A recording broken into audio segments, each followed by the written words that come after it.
Andım yine seni, her şey yadımdan silindi. Hayalin gönlümün tepelerinde gezindi. Bu bir serap olsa da hafakanlarım dindi.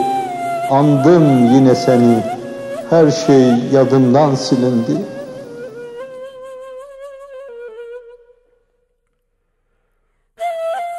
Ufku dolduruyoruz, yetiyor, başka şeyi göremiyoruz. Keşke her an aşkınla oturup aşkınla kalksam, ruhlar gibi yükselip de ufkunda dolaşsam, bir yolunu bulup gönlünden içeri aksam. Keşke her an aşkınla oturup aşkınla kalksam.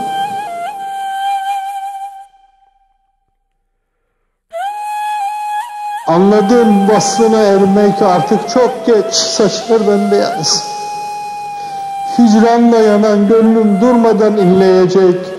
İnleyip en taze hislerle hep bekleyecek.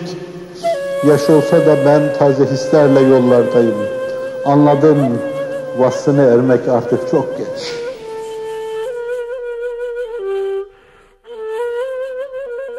Kalbim bir güvercin kalbi gibi titrerken adından, ne olur sana ulaşmam için kanadından, bana bir tüy ver, pervaz edeyim hep ardından.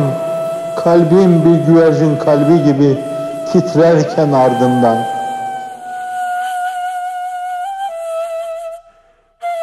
Ey kupkuru çölleri cennetlere çeviren gül, gel o bayıltan renklerinle gönlüme dökül.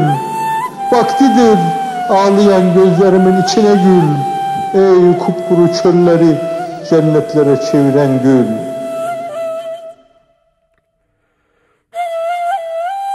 Mecnun gibi arkandan koşan kulun olayım. Bir kor saç içime ocaklar gibi yanayım. Sensiz geçen bu acı rüyadan uyanayım. Mecnun gibi arkandan koşan kulun olayım.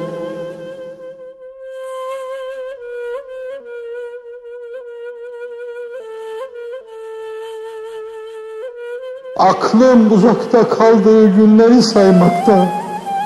Asker gibi ne zaman teriyiz. Ruhuma sisli dumanlı bir kasvet yaymakta. Göster çehreni ki güneş gruba kaymakta. Aklım uzakta kaldığı günleri saymakta.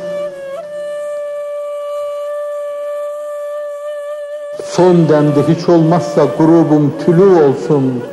Gönlüm ufkunun en taze renkleriyle dolsun. Her yanda tamburlar çalınsın, neyler duyulsun. Bu da benim düğünüm olsun. Ne olur hiç olmazsa grubum tülü olsun. Ne olur hiç olmazsa grubum tülü olsun.